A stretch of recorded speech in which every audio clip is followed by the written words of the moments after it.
They gave us 3 hours of a show. We didn't ask for this.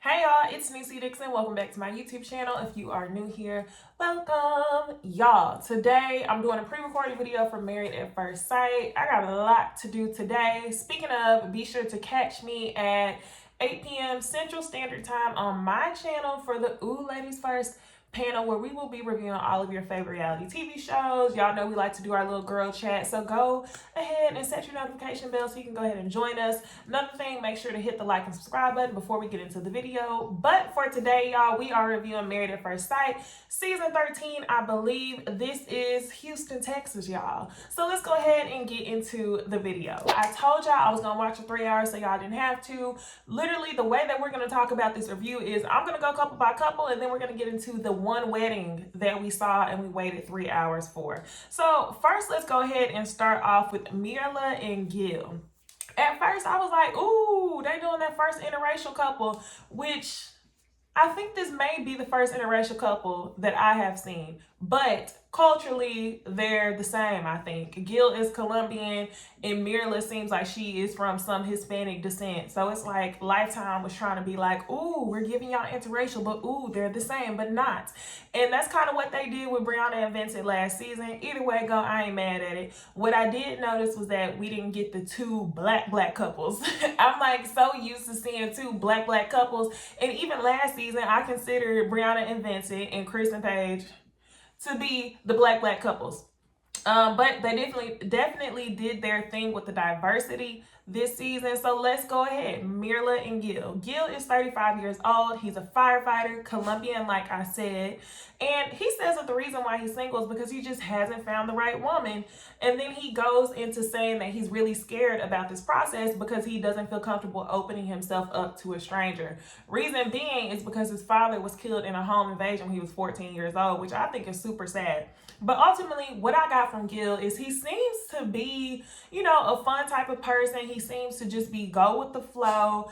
And I really can't see anything that could potentially be wrong with him just yet. So I kind of do believe that he just hasn't found the right woman. Now, Merla, on the other hand, y'all, Merla, I really thought that I was gonna like her at the beginning. She says she's bougie. She's 34 years old. She lives through routine. She does facials, eyelashes every Friday. And I'm like, y'all, she really is bougie because it does not take once a week to get your eyelashes filled. That's ridiculous. When I was getting my individual eyelashes done all the time, I was going like every 2 or 3 weeks because retention. So I don't know if she's just playing up that she's bougie or if this girl really spends money like that every week. So the reason why she spends money the way she does is because she says that they grew up poor, but she's bougie and she likes to wear matching outfits to the gym. She cares about her health, similar to how Gil does because he's a firefighter. But what the experts think is that Gil is kind of going to calm Merla down. But I thought that things might work until she showed how shallow she was. She said that she wants absolutely no bald head, tall, dark, and handsome, and a beard is a must-have. Meanwhile, Gil is looking a little bit like Carlton Banks. Gil is, I guess, the bald version. Gil is bald, no beard, and he's tall and dark. So we'll see how that goes. And then whenever it came down to the bachelorette party, I really was not feeling Merla. Let's go ahead and move on to the next couple, Michaela and Zach. So Michaela and Zach are the black couple, y'all. I love whenever I see a natural queen. I tell y'all that every single season, well, at least for the last season. And if y'all follow me on Twitter, y'all know I like to tweet about the show. But I love black love. I love seeing a natural queen and a strong black man, okay? So our couple this season for that is Michaela and Zach. Zach is 27. He is handsome. He's looking very cute, okay? Tall and dark, real nice, okay? Anyway, Zach has never been in love before. And the reason why he wants to do this experience is because he's always wanted to be married. He's always wanted the wife and kids. And he said that if he could have got married at the age of 25, he would have. That was a goal for him. So he's one of 3 brothers. two of his brothers, one is in a relationship, the other one is about to get married. So he feels like he's the odd man out. He already has an ideal person in his head, he says. And I was kind of like, I don't know, because I hope that whenever he says ideal, he's not talking about the physical. But ultimately, throughout this episode, I don't really feel like he seems to be shallow. It sounds like he just wants a partner, but you know, I actually haven't seen a guy on this show who hasn't actually had physical requirements, even though they say, you know, oh, I just want a wife. Most dudes on the show have some level of physical requirements. So I really hope that Michaela meets that for him. So yeah, Zach is really close to his parents. So whenever he announces that he's been chosen, he's at dinner with his brother, his mom, and his dad. His dad is shook by the entire process. He's just shaking his head like, this is dumb. Why would you do this? On the other hand, his mom is crying because she's like, you're my baby and I don't just want anybody random for my son. Now, red flag. I understand where you're coming from, mama, but I don't know. There's a possibility that you could be overbearing and that you very well could have made him a mama's boy. But I feel like I trust the experts with this pick. Michaela she seems to be a really sweet girl, fun girl. So I think that once mama meets Michaela and sees another, you know, pretty young thing and, you know, she's real balanced and got her life together, then I think that Zach's mom is going to be happy and excited. So we'll see. Now, Michaela. Michaela is 3 years older than Zach. She's 30 years old. She's a realtor. She has never been in love either. Now, y'all, I was actually glad to hear this because at first I was concerned. I was like, oh gosh, Zach has never been in love. Y'all, we have seen enough of the Ryan and Claire dynamic of one person falling in love in a second, the other person never being in love. And y'all, let me know if y'all want an update video on those couples because the streets are saying, okay? Anyway, Zach and Michaela. So Michaela had never been in love either. So I'm like, okay, good job, experts. We don't have that, you know, offset level dynamic. It seems like both of them can prove love to each other, which is good. So Michaela says that in her past, she used to be shallow. You know, she used to care about things that didn't really matter. And at first I was like, really? Like, it doesn't even seem like it because she seems so chill. But once we seen her at the bachelorette party, I was like, Michaela used to be that turn up girl. That's what it was. It all makes sense. So she grew up homeless at one point, she says, and a lot of people don't really believe her. Her struggle also is that her father was killed by a drunk driver when she was younger. So to her father just embodies love, and what she wants is someone to show her that because she knows it's possible. She knows she came from love. So what I really like about Michaela is that she has a standard. You know, to base her relationship off of. She's not just gonna accept anything because y'all, we don't need another page. So I really have good trust in Michaela and Zach and the experts. But when Michaela was talking to her sisters and she announced to her sisters and her brother-in-law that she was chosen, her sisters immediately went into, you got to change some things about yourself. So I was like, ooh, what do the sisters know that we don't know that we should look out for? Is Michaela stubborn? Does she not like to listen? So I guess we're going to see. And then the other thing to call out is that Zach says that he's only been in a relationship for the longest amount of time, 9 months. So both of these people are going to be very, very new to the relationship thing. I don't believe Michaela even said how long or when the last relationship she was in. But so far, so good. I really do like Zach and Michaela. Both of them are cute. Now, the one thing that I will say is Michaela, them Senegalese twists, that box braid weave combo that you had in the confessional, I was like, sis, that wasn't it. But y'all know, always right before the honeymoon, the black girls gonna get their box braids so they can be in Mexico in the water and everything else. But them braids, that wasn't it. Natural hair queen, yes. Them braids, not my fave. All right, so now we will get into Ryan and Brett. Y'all, it's so easy for me to peep which couples will already be my favorite, and it's not Ryan and Brett. Or, you know, any of the Rachel or Jose either. None of them. It's always couples that already stick out to me. So let's get into Ryan and Brett. They're gonna be real quick. Ryan is 35 years old. Like many of the other white men from the previous previous seasons, he too was a serial dater. He says that there's towns where he jokes that he can't even date anymore because he's dated so many people. But Ryan is 35 years old. 18 months ago, he lost his best friend, which was really sad. So I'm concerned that he's not healed and that he's looking for someone to fill a void. Even whenever they were out, Johnny called out that Ryan had a look on his face where he was very much just like not here. He looked like he was a tough guy to talk to, and I think that's because he's hurt. Like, I feel like I can see depression on his face, so I really feel bad for him. But one good thing about Ryan is that man can cook. At first, I was like, okay, I'm bored. But then once I seen him whip it up in the kitchen and he served dinner to his parents and his sister, I said, oh, look at that meal. He may be a contendable bachelor. He may make it, okay? Because if you can cook, good for you. You're 35 years old and you're single. So that tells me that you don't really need a woman to take care of you in the kitchen, which is a very good requirement, because I feel like a lot of these men on the shows, they're not really ready for marriage, but they get to the point where they're like, okay, I'm getting old, I need a wife. I don't think we're going to get that from Ryan, but I definitely try to look out for that.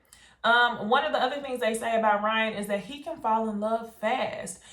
His parents really weren't here for it. His mom thought it was funny, and his dad was like, oh Lord, like, what are you doing? You're tripping.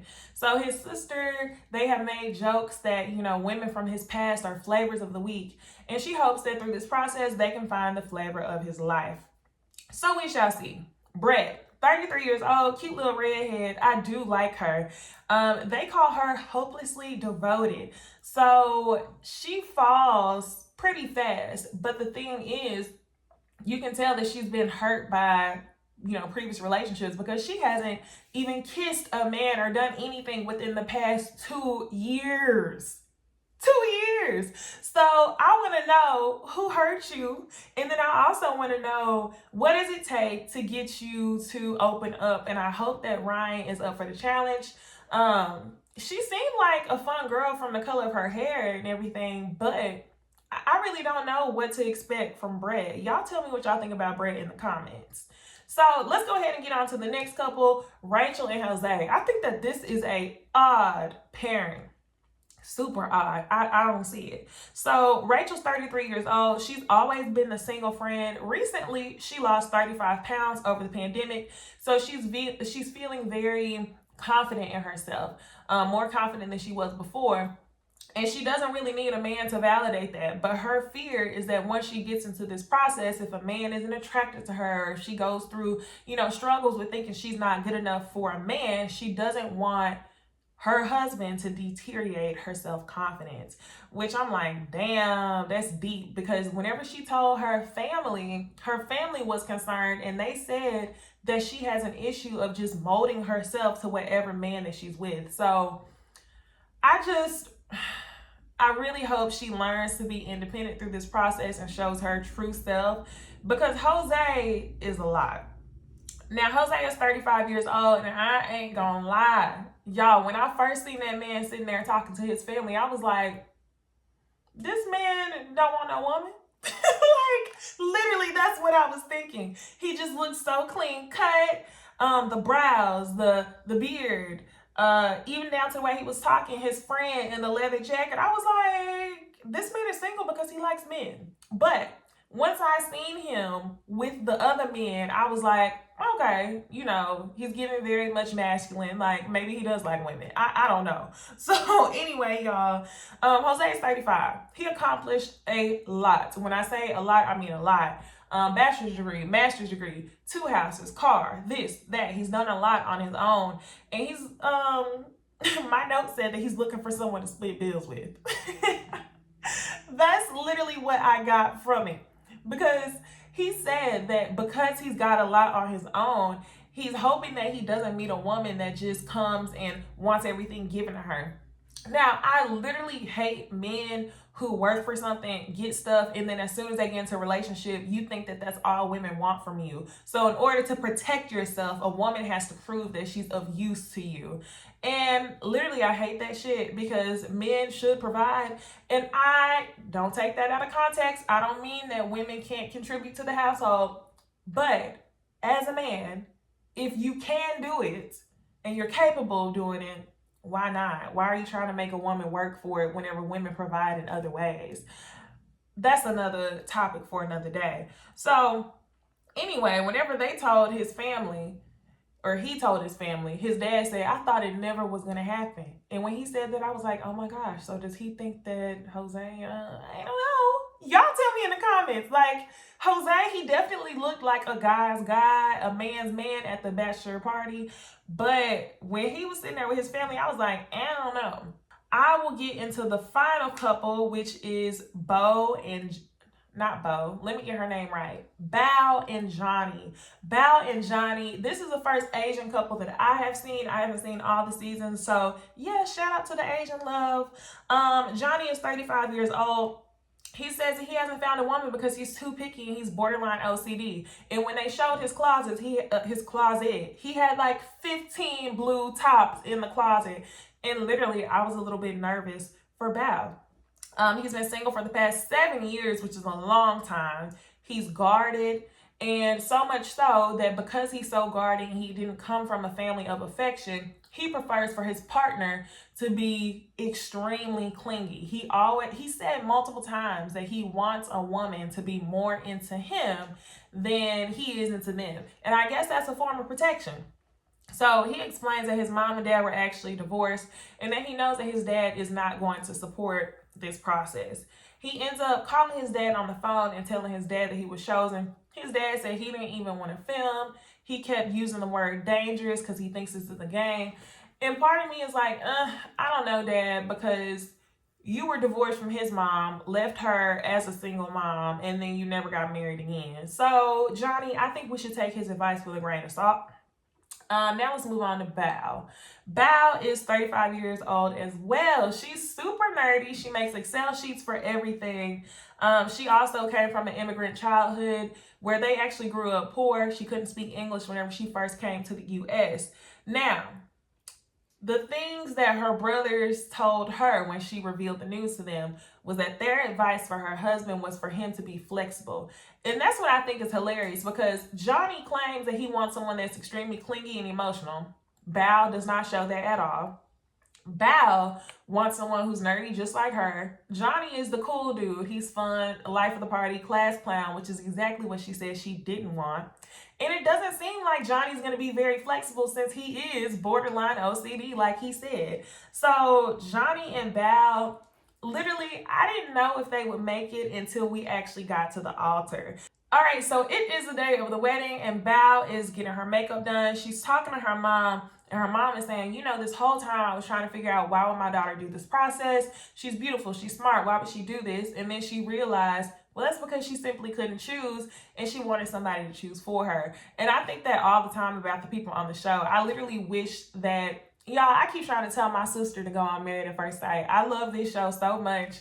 And I feel like the odds are pretty decent. And if not, I feel like it's a really good learning experience. I mean, would y'all recommend someone y'all love to go on this show, or would y'all be like, absolutely not? Comment below and let me know. So, yes, Johnny gets dressed. I'm like, okay, velvet suit. He has the red velvet suit on. He says it's good luck in his culture, red. So I'm like, you look very, very nice. Now, this is time for the exchange of the gifts. The gifts are delivered to each of their rooms. And Bao's gift to Johnny was very sarcastic. It was a card, and it was like, hey, good luck during this time. See you soon. Boop, deuces. That's it. Nothing sweet, nothing emotional, straight to the point.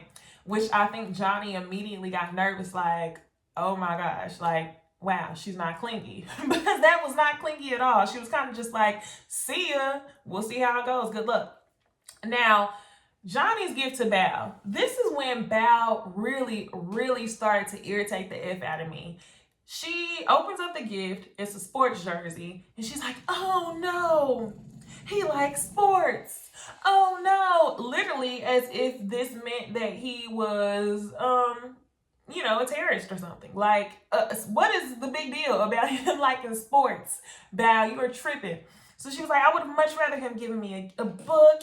And she literally like complaining about him giving her a jersey in a frame for like 20 minutes. And I can't deal. And this is, I feel like Bao and Johnny are one of those couples where I like them individually, But Johnny is so likable, and Bao is so, ugh, I don't even know what word to explain. She's so tight-roped about shit that I feel like Johnny will almost make Bao look unlikable because she's doing the most already.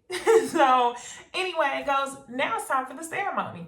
As Bao walks down the aisle, her and Johnny recognize that they know each other. And she said, oh my gosh, it's Johnny. So between rotating looks of disgust and also shyness and embarrassment, because I honestly couldn't detect how Bao felt, she's holding the flowers over her face. Come to find out, they know each other from student organizations when they were in college. Bao went to U of H and Johnny went to UT. They met years ago, and Bao is, you know, she's also a little bit excited, but she also looks disgusted. And Johnny is like, oh my gosh, Bao is so sexy, so beautiful. So I'm like, wow, this might be a good match if Bao is honestly showing her true feelings.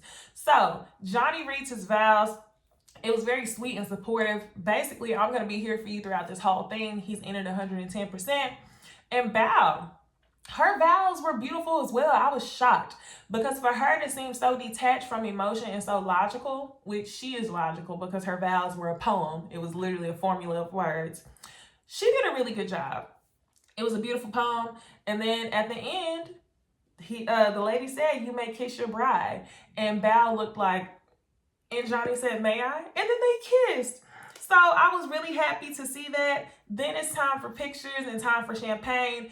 And they both open up to each other. So I feel like they may work, possibly. But I feel like Johnny is going to have a challenge because Bao will be the challenge. So, y'all, that's all the couples for this week. Be sure to like, comment, and subscribe. Comment below. Tell me who your favorite couple is. And then I think by the next episode, I will be able to give my predictions on the couples for the season. Until then, I will see y'all in the next video. Bye. 48 hurt.